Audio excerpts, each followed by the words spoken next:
Go. All right. Thank you so much for joining, everybody. My name is Matthew Atea. I'm the Director of Guided Personal Supports and Community Resources here at Northeast ARC. We're really excited that you're able to join us today for our monthly webinar. For today's topic, it's on housing and life skills, and we're going to have one speaker today. So this can often be a touchy and challenging subject. So since our transition network has grown to over 730 participants with an even mix of educators and caregivers, we felt that it was time to have this collaborative space to come together. So to work on positive and productive strategies to work together to provide the best support to the students that we support. So this morning, I'm going to give a quick overview of the Northeast Transition Collaborative Network. And then we're going to introduce our speaker, Kathy Boyle, who's the president of Autism Housing Pathways. And afterwards, we're going to have a live Q&A session. So we are the Northeast Transition Collaborative Network, NTCN, here at Northeast ARC. It was created by our community resource specialists in response to a survey that we've created in the past to see where people want us to go in this direction. So it is in response to gaps in communication and collaboration between school districts, agencies and providers, young adults, parents and caregivers, and community groups. NTCN hosts monthly virtual sessions about adult services and opportunities in the community, as well as quarterly professional development opportunities for educators on topics related to person-centered transition and workshops for families and caretakers around the person-centered planning process. It is our goal to unify resources, provide trainings, and create a collaborative space for everyone involved in the person-centered transition process from school to adult services in the Northeast region of Massachusetts. So for today's agenda, I gave that quick overview, and then our first presenter today will be Kathy Boyle from the Autism Housing Pathways. So Kathy, I will hand that over to you. Okay, thanks very much.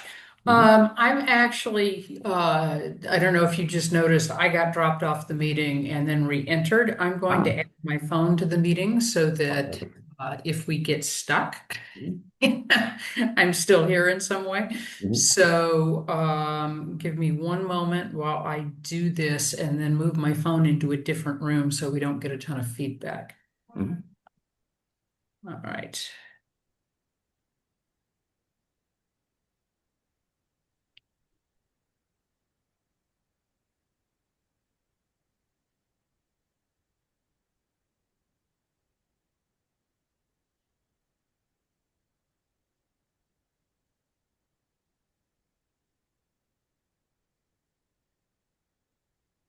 Right back. Mhm. Recording in progress.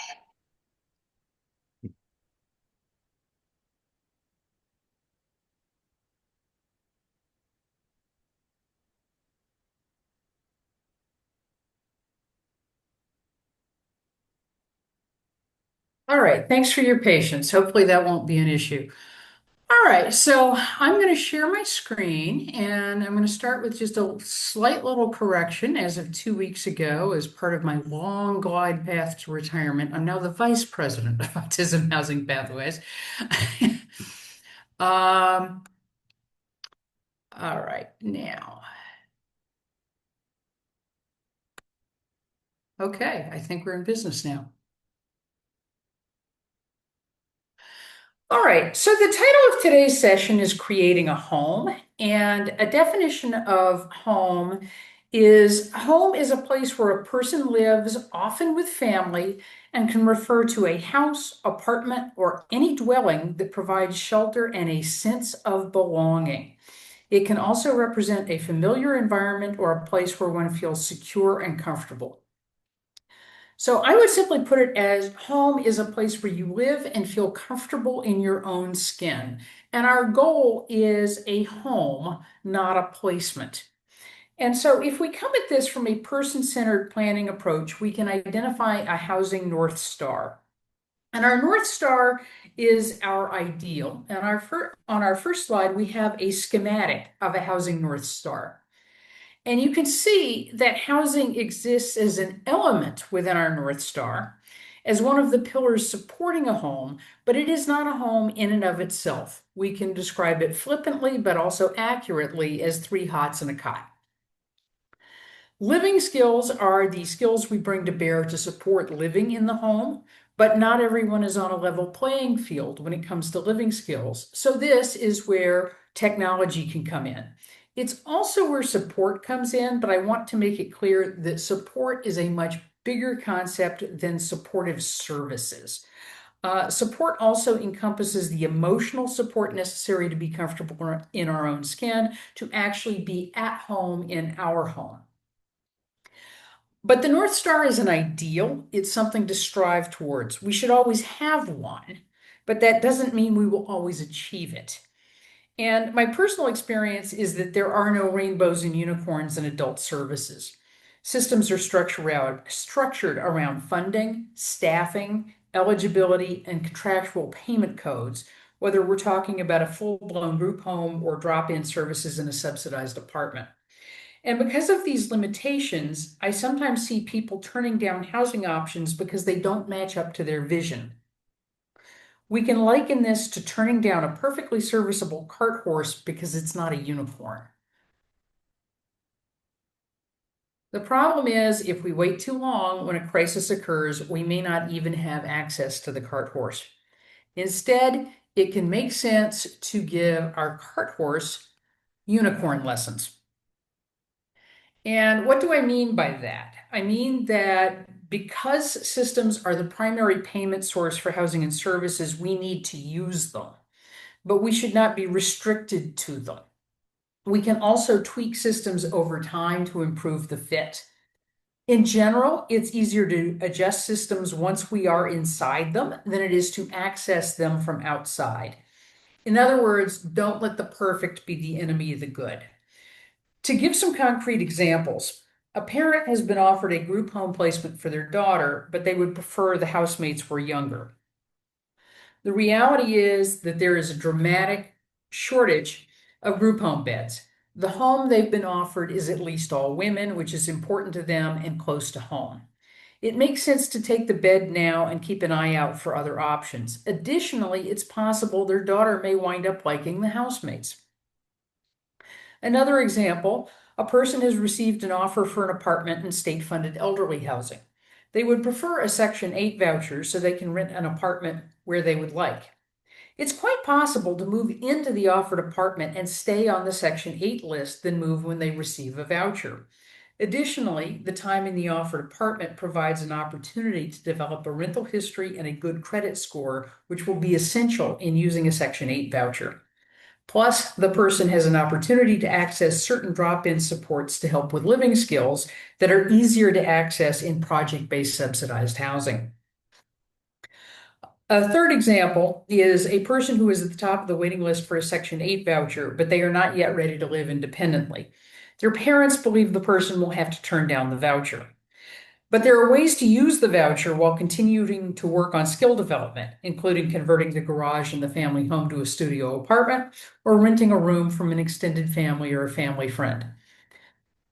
In general, we cannot assume that any housing situation is going to be optimal off the shelf. Tweaking is going to need to occur. So, what does this look like? We can think of supported housing as a sandwich, more specifically, a hamburger.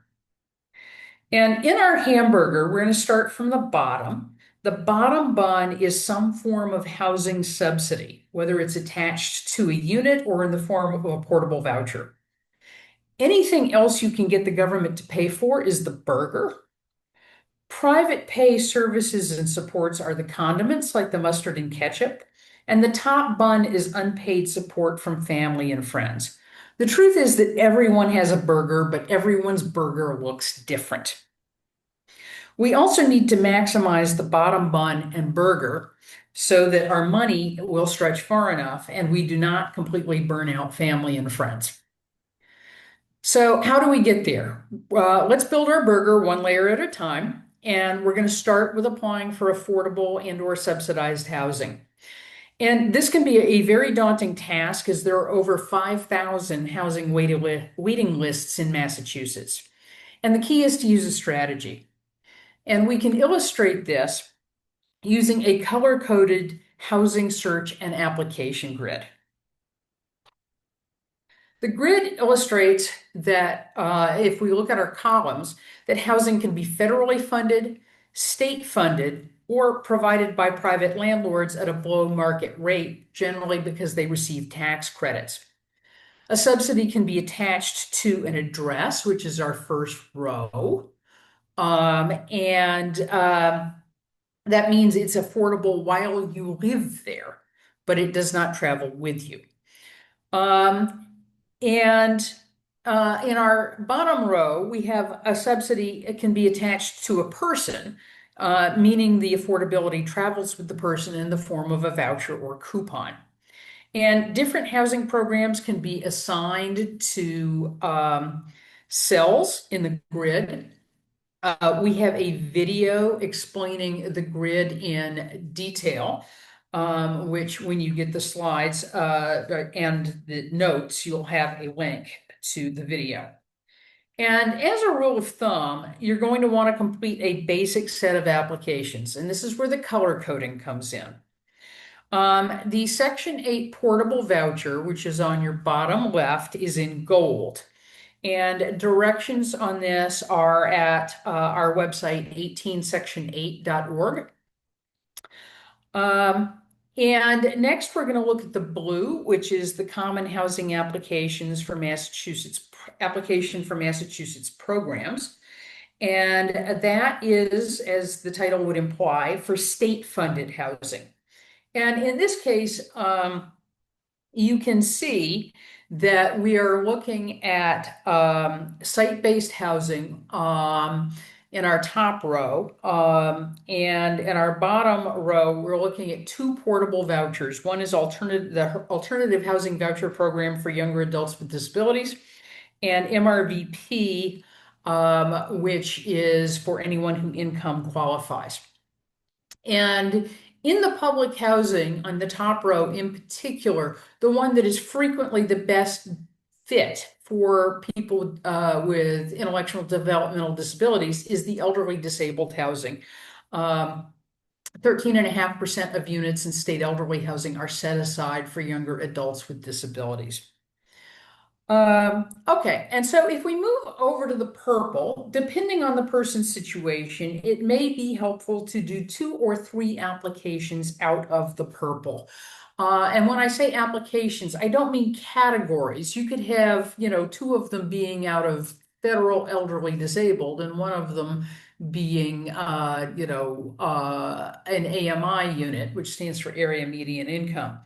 And to find those units, you're going to want to use a search engine like housingworks.net, which is not terribly user-friendly, but very comprehensive, or Housing Navigator MA, which is much more user-friendly. And again, you can see those links for the purple down at the bottom of our slide. You're going to want to use a checklist to personalize the set of applications because what we just ran through was a rule of thumb. And on our 18 Section 8 website in the document library, there is a checklist. You want to track your applications using a spreadsheet. Again, we have the spreadsheet as well as the checklist in the document library at 18section8.org.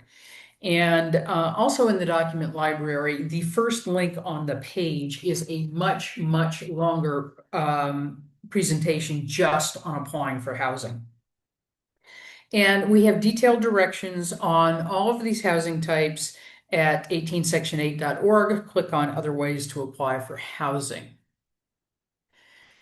And okay, I see I kind of stole my thunder here. That kind of summarizes everything I just said. And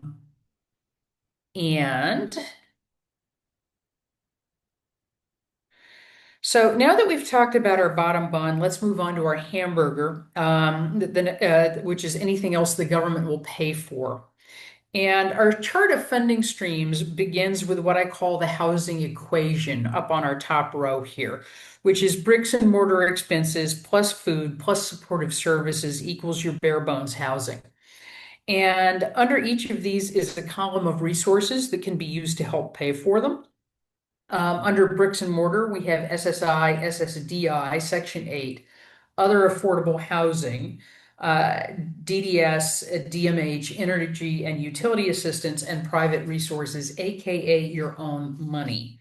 Under food, there's SSI, SSDI, food stamps in the form of either SNAP or base state cap, DDS, DMH, and again, your own money. And under supportive services are SSI, SSDI, Mass Health, which is the same thing as Medicaid. Always remember that. DDS, DMH, and private resources. Now, I want you to notice that a couple of things are inside blue rectangles here. SSI, SSDI, DDS, and DMH are in rectangles, and that is because they appear in all three columns, while the other resources only appear in one column. One other resource which does not appear on this chart but is worth mentioning is EAEDC, which is Emergency Aid to Elderly, Disabled, and Children, which is a cash benefit for Massachusetts residents who do not qualify for SSI or SSDI and who have housing expenses. What's an example of that? It would be someone who um, perhaps has been turned down by Social Security and they are appealing, but they also have a housing voucher. Someone would fall into that category. Um, and that's applied for through the Division of Transitional Assistance, and you can actually get it quite quickly. Um, Okay. So, and while we've already covered affordable housing, please notice that it appears in this chart so you can see how it fits into the full range of the funding streams that can be accessed to support housing. And a recording of a complete presentation on housing and funding streams can be found at our website on a link that again will be in the notes when you receive them. Okay, so using the funding streams that we just identified, including housing subsidies, it's possible to build a typography, urography, your mileage may vary, of possible housing models. And before doing so, and I don't know why that's cutting off like that. Let's see if I can, sorry. I'm going to escape here for a moment and see if I can. Yeah, there we go. Okay. All right, so there is our typology. But before doing so, I want to point out that due to Mass Health and DDS policies and regulations, not all funding streams can be used in all housing situations.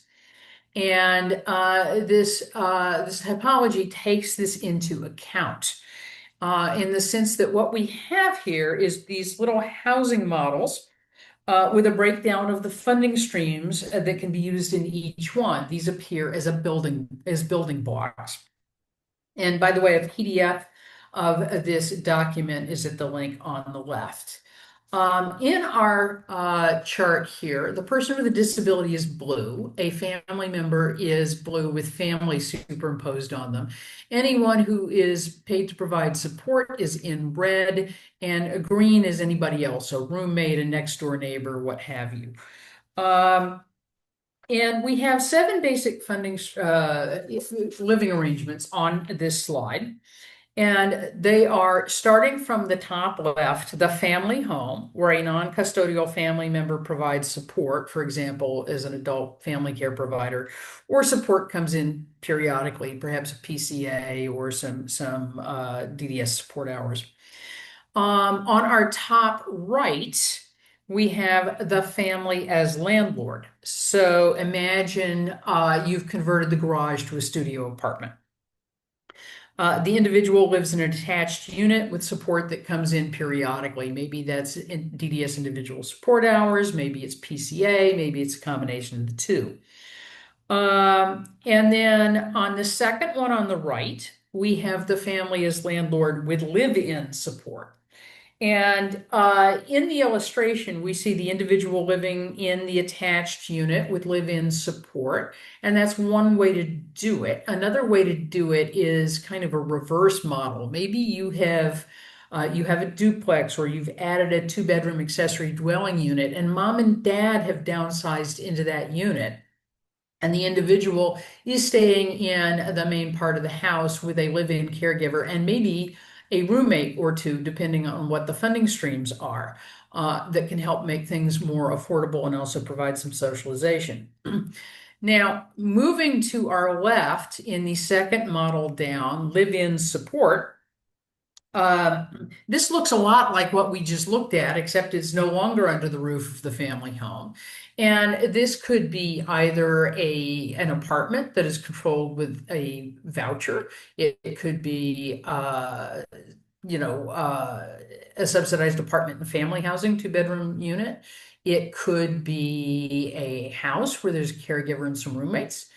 Um, depending on, what that looks like, you could have a situation where a family or families own the property and the individuals are renting from them with a voucher, or vouchers. Next, right, we have a group home. And when I speak about a group home, I am specifically referring to DDS or DMH licensed group homes. I'm not talking about more informal homes, which I call structured living situations. Join the meeting. Um, and in a group home, you have a number of people, generally 4 or 5 people, although, sometimes it could be three in some cases. You have a number of people living in a small group residence with support provided by hourly workers provided by the state or an agency. And the home may be owned by families, the state, an agency, or a third-party landlord. And then bottom left, we have an assisted living facility, which technically applies to people with disabilities in Massachusetts, regardless of age once they're over 22, although you'd be hard pressed to find one to admit a younger adult. But it also applies to situations in subsidized supported housing. So, for example, state elderly housing and individual or private affordable housing. So individuals may live there with support that comes in periodically, for example, from a group adult foster care agency, potentially providing 1 to 2 hours a day of drop-in services for queuing that is, perhaps backed up by some additional hours from DDS for enrichment and, possibly remote supports, for example. And then bottom right, an individual lives in an apartment or a home in the community with support that comes in periodically. That's probably going to be largely carried by a portable housing voucher. All right. So there's actually a very broad range of creative housing models possible, but all of them can be fit into this typology. And the table we're going to look at next gives an example of how models discussed at the 2016 Massachusetts Housing Think Tank, as well as some other models identified since then, fit into the typology. So in the row across the top in blue, you'll see all of the models we looked at on the previous slide, except for the family home. And on this chart, you can see that we have models that were selected by the think tank as being useful for a broad range of people or as a good fit for a smaller population with specialized needs. These are in gray, the ones that were selected by the think tank.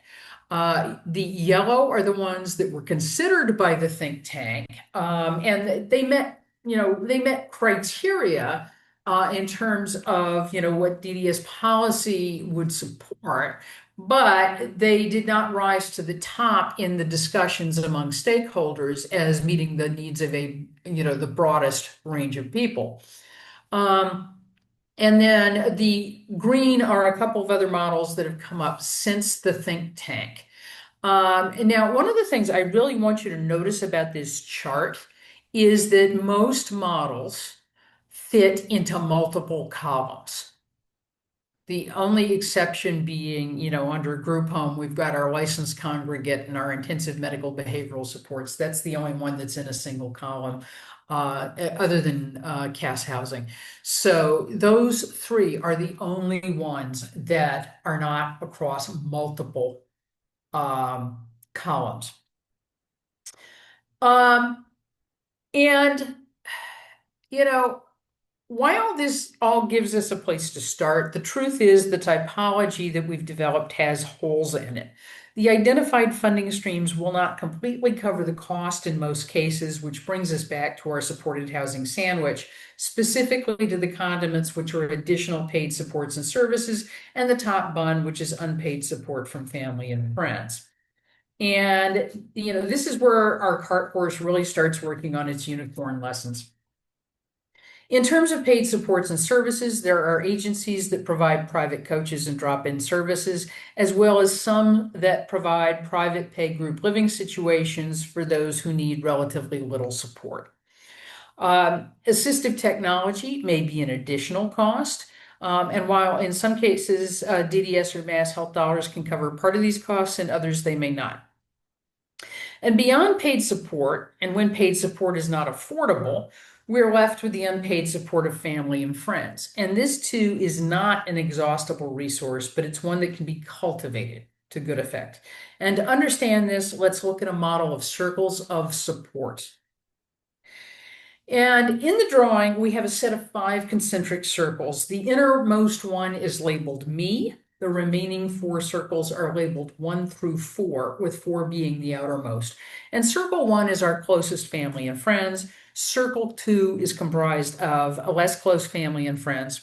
Circle 3 is comprised of the people we meet going about our daily life.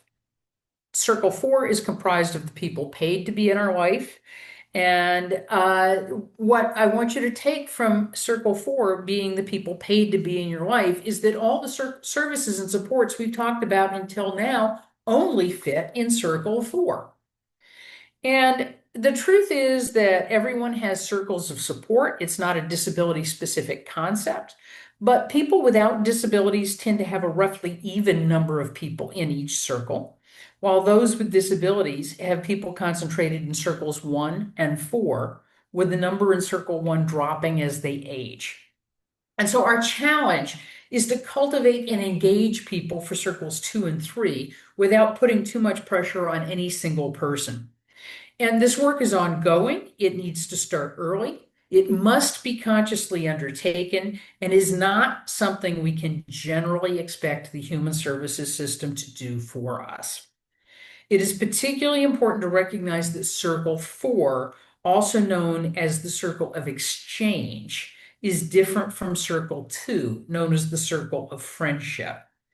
When we rely on paid caregivers to be friends, we set ourselves up to be devastated when they need to leave. And eventually, they do need to leave. So if we revisit our North Star, you can see we've touched on all of the elements except one, which is living skills. And technology can be used to support gaps in living skills, and supportive services can do the same. But the truth is that while not everyone can master all needed living skills, we need to maximize obtainable skill development so we don't burn out our circles of support, both paid and unpaid. And approximately 40 to 50% of autistic adults in Massachusetts have too many skills to qualify for supportive services through Mass Health or for 24/7 residential services through DDS. And for those people in particular, maximizing obtainable skill development is crucial. And a good place to start is with skill assessment. We can divide skills into four categories. And they are the skills a person already has and is actively using. The next is the ones you think they can learn to actively use independently.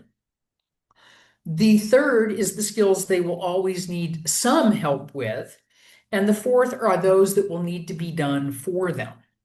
And so overall, we need to move as many skills from category two to category one as possible while identifying the systems and supports, both paid and unpaid, for categories three and four.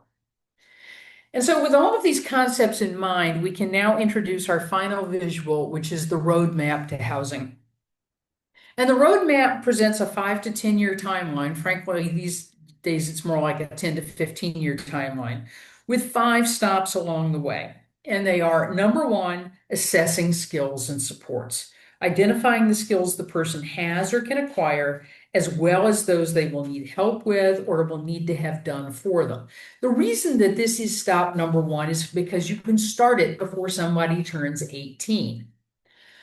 Um, Stop number two is getting on housing waiting lists. And the reason that you want to do this as soon as the person turns 18 is because this is the time limiting factor on our timeline.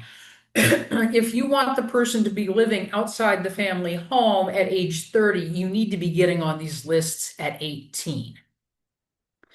And it's important that people get on them and that everyone involved, family, support professionals, know how to keep them on the lists and what to do when they get to the top.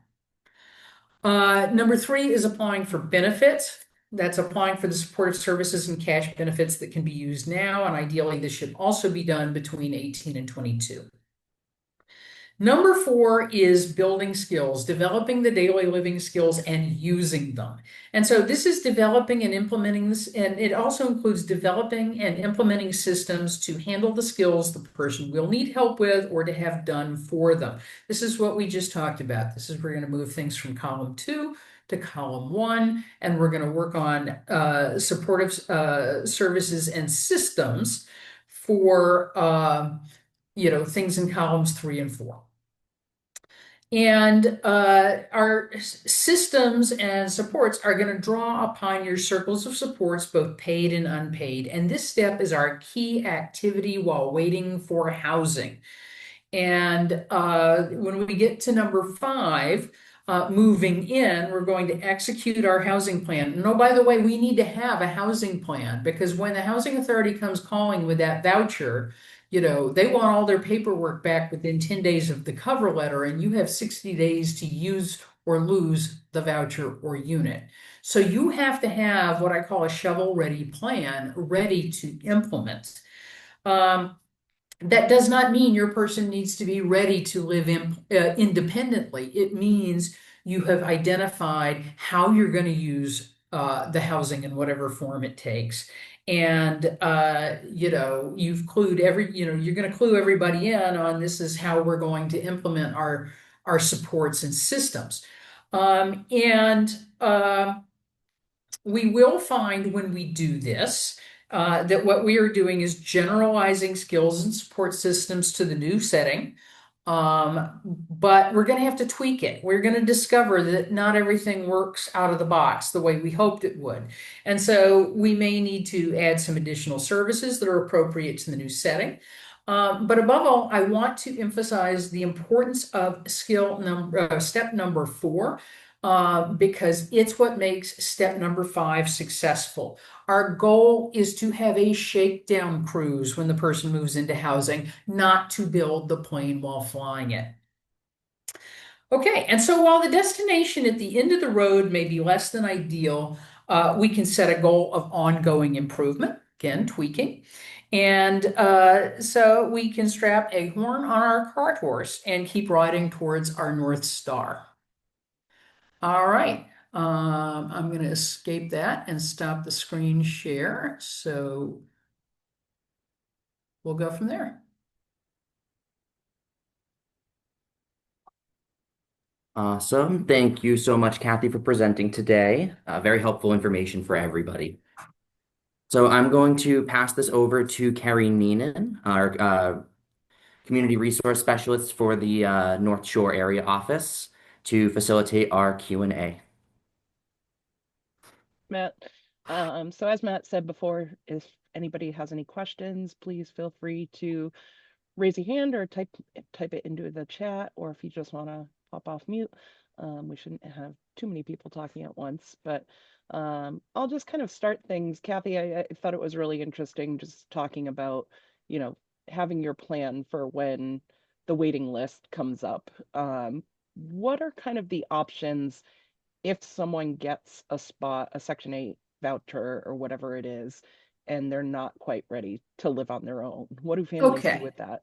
So there's a number of things I've seen people do. I have seen people use the voucher to rent a room from a family friend or an extended relative. You need a reasonable accommodation to do that, to rent a room in a shared house, but you can. Um, I've seen people convert the garage to a studio apartment. And you can usually get an extension to finish the construction. And that's much easier than it used to be because as of February 1st of 2025, accessory dwelling units are now a by right use in single family zoning in Massachusetts. And there are funds available, for example, through the home modification loan program for that. Other options might be some of the, again, I don't call them group homes, I call them structured living situations. So, for example, Till, JF and CS, Mainstay, there are a number of vendor agencies out there that have housing options where you can use a voucher. And sometimes people are able to use some of their DDS budget there. Sometimes they are not able to use some of their DDS budget there. But private pay options are available. But the presence of the voucher makes things much more affordable. Definitely, yeah. Well, we have a few questions coming in. So Joy asks, what if your child is taking part-time classes and working part-time and they get to the top of the list, but we're not sure he can afford housing at that point in time? Okay, so the way these housing programs work basically is that you pay 1/3 of your income in rent. And the balance of the rent is paid for by the voucher or is just covered if it's site-based.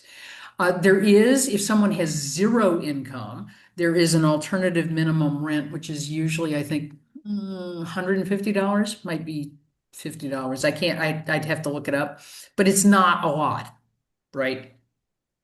Um, and so, for example, if someone's income is $750 a month and they have, or let me make my numbers easy. Let's say that their uh, income is $500 a month. They're going to pay $150 a month in rent. Great, thank you. And Stephanie asked, are housing authorities likely to approve a parent as a landlord for Section 8? Is this routinely approved in your experience? So I believe that ties back to the accessory So dwelling it units we were depends talking about. on the housing authority. Some are easier than others. I will not name names.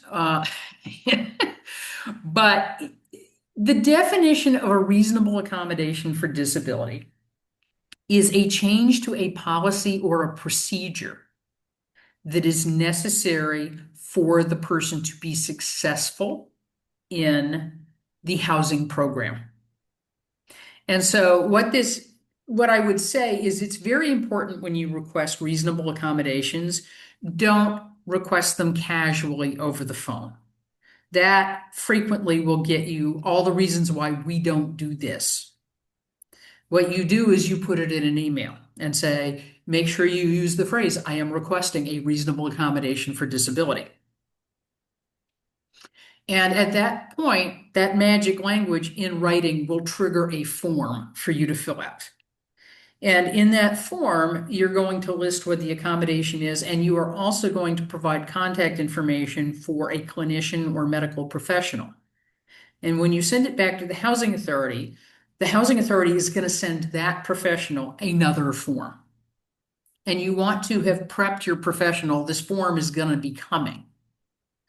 And so they need to fill out the form, but it is very important for them to attach a letter, which is not necessarily asked for, but it's very important to attach a letter explaining specifically why this accommodation is necessary to successfully participate in the housing program. They are not asking for a diagnosis. And in fact, it's illegal for them to ask for a diagnosis. And really, it's irrelevant because one person with autism may need this accommodation and another person may not. What you're doing is having the professional address how the disability manifests in this individual in a way that makes this specific accommodation necessary to succeed in the housing program. Great, thank you. And there's a couple questions about the wait list and kind of updating your information on the wait list. Section 8, someone is asking about going in every 3 months. Do you have to go in every 3 months or every year? And for CHAMP, do you log in and you don't necessarily verify anything? How does it know if you're Okay, verifying? so you have to go into the centralized waiting list every 90 days. And the reason for this is periodically they purge the list and they don't tell people when they're doing it, and they reserve the right to purge anyone who has not logged in within 90 days. And so when you go to the centralized waiting list website, affordablehousing.com, when you log in, it will take you to your dashboard and it will show you the Section 8 centralized waiting list there. You want to click on the blue options button, which will open up a drop-down menu, and you're going to click on Update Application. And if you don't need to change anything, I believe once you get in there, there's a button that says Everything Looks Good. And you click that. Otherwise, if you need to change things, you change them. In any case, I believe it always makes you click to sign, click to agree, click to sign, click to submit. Do not worry, this is not resetting your application. It's just part of how they process it. And then, when you go back to the dashboard, notice the next day you need to log in. A quick note, everybody's always going, why is this thing there that says Pittsfield has rejected me? I didn't apply to Pittsfield. What that's about is Pittsfield is one of the 104 participating cities and towns on the centralized waiting list, but they're not accepting applications under the centralized waiting list right now. That's all that means. And so unless you're a resident of Pittsfield, it's irrelevant. Good point to mention that if you are on the centralized waiting list, it is comprised of 104 participating cities and towns. If you do not live or work half-time in one of those 104 cities and towns, you can sit on that list for the next century and you will never get a voucher. And people don't know that. So if you don't live there, why should you apply? Because you might move. I've seen somebody get on that list. 8 years later, they moved to a town that was on the waiting list. They updated their address on the centralized waiting list and had a voucher 2 weeks later. And so this is why we always get on it. But it's also why it should never be the only thing we get on. And that brings me to the CHAMP. So Section 8 is federal. The CHAMP is state. Let me iterate for the umpteenth time, you cannot check your Section 8 status on the CHAMP because Section 8 is federal and the CHAMP is state. The CHAMP has, I saw a notice that came out to housing authorities only about 2 or 3 weeks ago that says the CHAMP is going to be moving to a system where you do have to log in once a year. I don't know that they've rolled that out yet, but they are moving to that. They are also moving to a system where you can only be on for site-based housing, not portable vouchers, but for site-based housing, you can only be on the list for 35 communities because they had too many people who were checking off 210 communities and it was just clogging the system.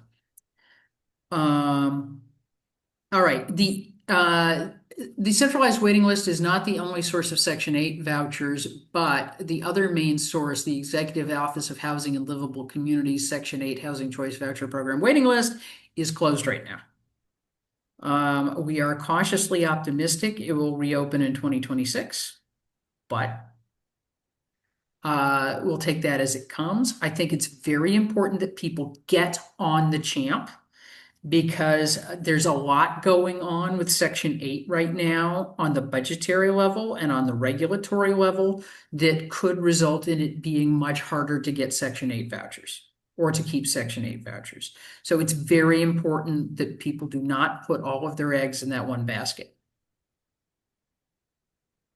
Great, thank you. Yeah, it sounds like you should definitely set those reminders for every 90 days or every year to log into those systems so you don't get bumped off the list. Zach, I see you have your hand raised. You want to turn off mute and ask your. My question is, I don't necessarily have autism, but since I was a kid, I was put into the Department of Children's and Families at a very young age, so I couldn't learn the social skills needed to go through ordinary life, and that really messed me up. And really, every diagnosis says I have autism, but I think it's more of a coping mechanisms from once I was a child, since when I was a kid, and I'm starting to get a job, but it's not really set in stone. If I'm working like an under the table job, would that affect the like social security section 8 or any of that, So with housing authorities, you must report any change of income within 10 days. even if it's under the table income? They don't allow under the table. So let's put it this way. Some affordable housing requires you to provide your Venmo statements. I don't do the Venmo. I just use Right, but I cash mean, app they're because getting at everything. They want to know somebody gave you $10. What was it for? Was it income or were they paying you for gas, for example? And so if it's income, you have to report it to the housing authority. If it's they're paying you for gas, you don't have to report that to the housing authority. And so the way this works is rent changes all the time. Okay. And so if you get a job and you go from making $500 a month to $1,000 a month, your rent's going to go from $150 a month to $300 a month. But if you lose that job and you go back to the 500 a month and you report that, you're going to go back to paying 150 a month. The goal is that you're always paying the same percentage of your income. But it's not a set in stone job. It's like one job So if year you're in okay, year so out. if you're self-employed, what you have to do is you have to have a chart. It says in January I earned this much, February I earned this much, March I earned this much, and there's an average, right? And you provide the chart to the housing authority with the average. And so this is something, Zach, you probably want to get somebody to help you with because it's kind of tricky. Um, and once you've got a system, it's not that hard, but you do need to keep track on a chart. Oh, All right. yeah. Yeah, and Zach, if you need someone to help you with those kinds of budgeting things, definitely reach out to one of us and we can give you some recommendations. Oh, thanks. Um, Ann Phelan asked if the caregivers are elderly or have a crisis, do the housing authorities assist if a voucher is needed quicker due to lack of housing with the family? So, um, things used to be simpler about, a little over a year ago, it was pretty straightforward if you had an emergency. if you had a letter on letterhead from a human services agency or, social services agency that says this person is losing housing on this date for no fault of their own, example, loss of caregiver, etc. Then, it would be determined by the housing authority to be an emergency and it would be handled relatively quickly. In September of 2024, and this was done in the interest of a level playing field to prevent people from, manipulating personal contacts with housing authorities, for example. But it's had some difficult consequences. At this point, to show no fault loss of housing, there has to be an eviction. So I've seen it where, okay, the parents are moving to California and the individual wants to stay in Massachusetts and they have to leave the family home because it's being sold. The parents have to go to court and do a no-fault eviction. And only EOHLC is only accepting this court paperwork. Now, when you have something like, have I seen things move very fast where there was a case I worked with where the single parent had a heart attack and died. What was needed in that case was the death certificate, and things moved pretty fast. But it's getting harder to prove things, and people frequently need help in proving things. And so, what I would what I would say is that there are more emergencies all the time.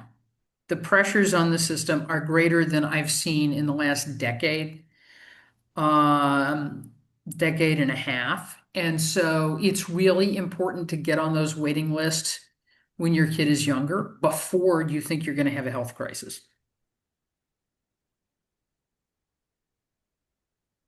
All right, thank you.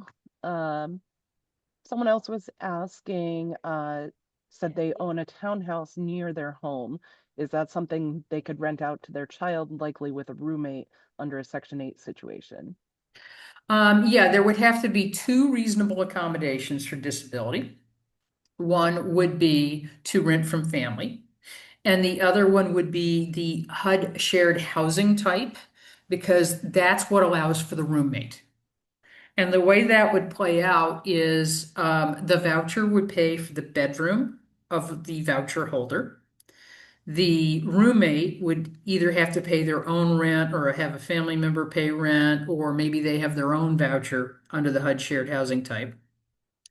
If it's a 3-bedroom townhouse and someone needs a live-in aid, you could also have the voucher cover 2 bedrooms, one for the voucher holder and one for the live-in aid. When you apply for reasonable accommodations, they are all considered separately. You're going to have to fill out 3 separate, if in that case, let's say it was the live-in aid, the HUD shared housing type, and running from family, that's 3 accommodations, 3 forms, 3 letters. Fun, always a pile of paperwork. Jen Nisbet, you have your hand raised. You want to ask your question?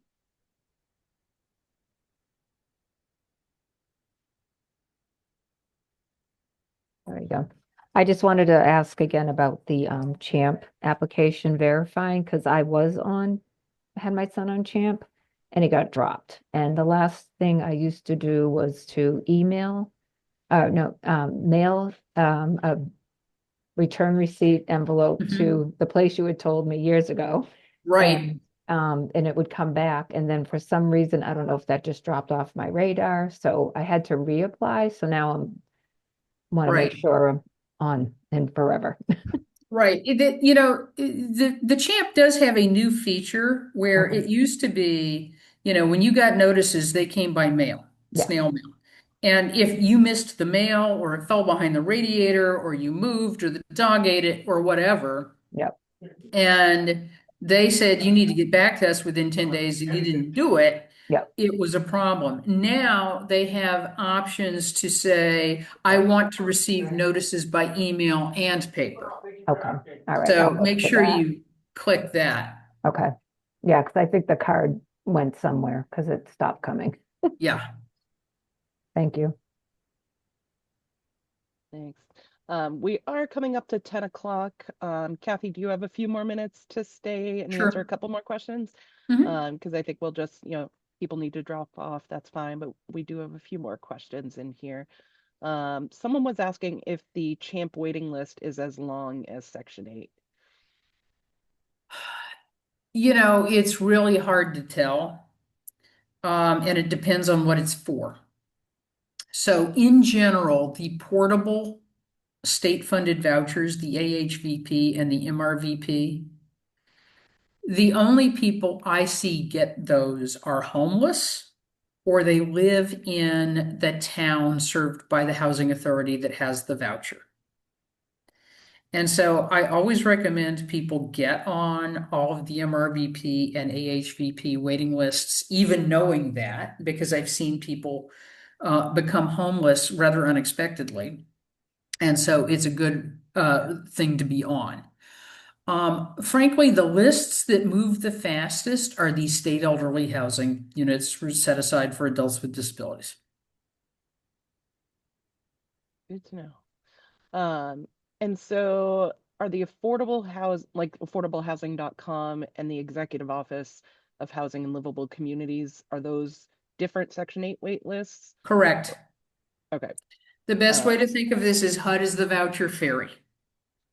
They hand out vouchers to different organizations and they say, you figure out how to run your own waiting list. All right. So people have to sign up for those Right, separately. Okay. right. All right. If someone's asking if you were happen to be approved for both Section 8 and CHAMP, do you have to choose? Yes, Okay, so you can't do both at the same time. correct.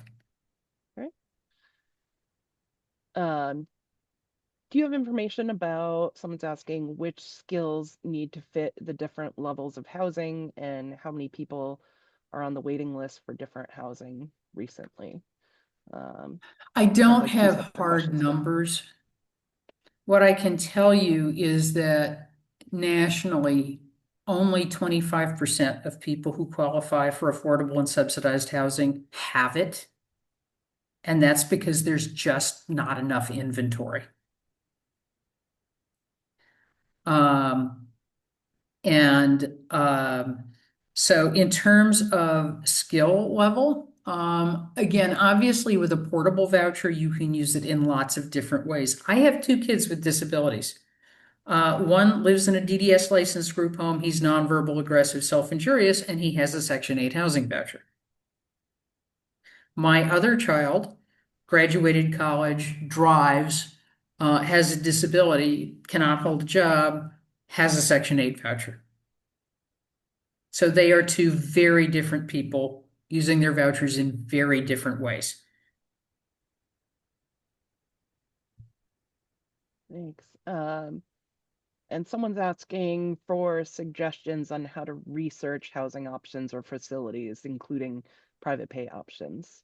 Do you have any suggestions for that? Okay, so I would start on our website, on our regular website, the autismhousingpathways.org, and click on the button at the top that says the current situation. And then I would also go to our 18 Section 8 website.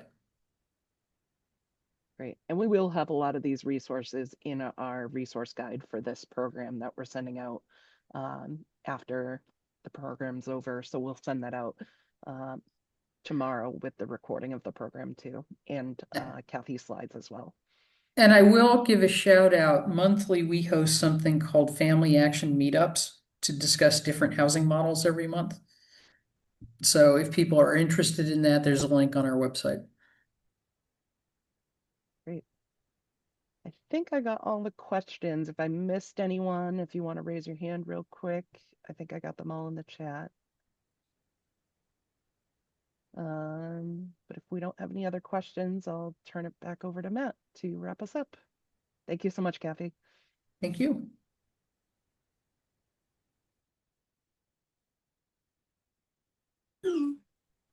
All righty. Thank you guys for hosting that Q&A session. We answered a lot of awesome questions, so we're glad that you guys were all able to join us today. Just setting up my screen, so just give me 1 second. I don't like this floating panel just sitting on the top of my screen. All right. So we do want to thank everyone for joining us today for our monthly webinar on housing and living skills, and a special thank you to Kathy for your insightful presentation.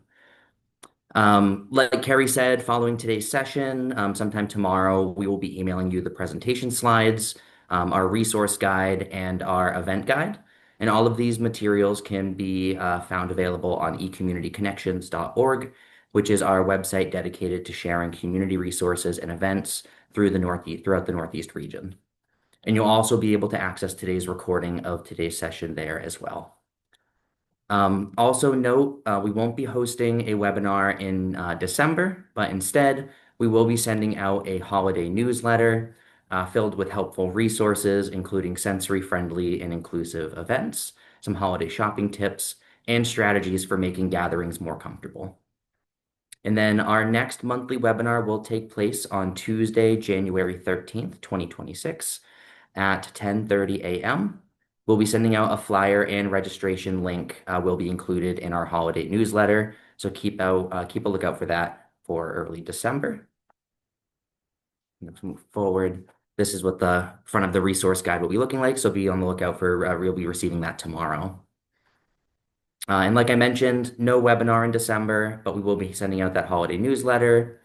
Our January webinar will be on PCM and AFC, so personal care management and adult family care.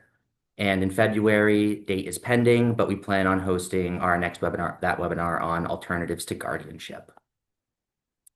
So again, thank you so much for joining us today. We're glad that we were able to come and receive all of that helpful information from Kathy. We'll be sharing some amazing resources. If you have any questions or comments, feel free to reach out to us. And thanks again for joining. We look forward to seeing you at our next session. We hope you have a wonderful week, everyone.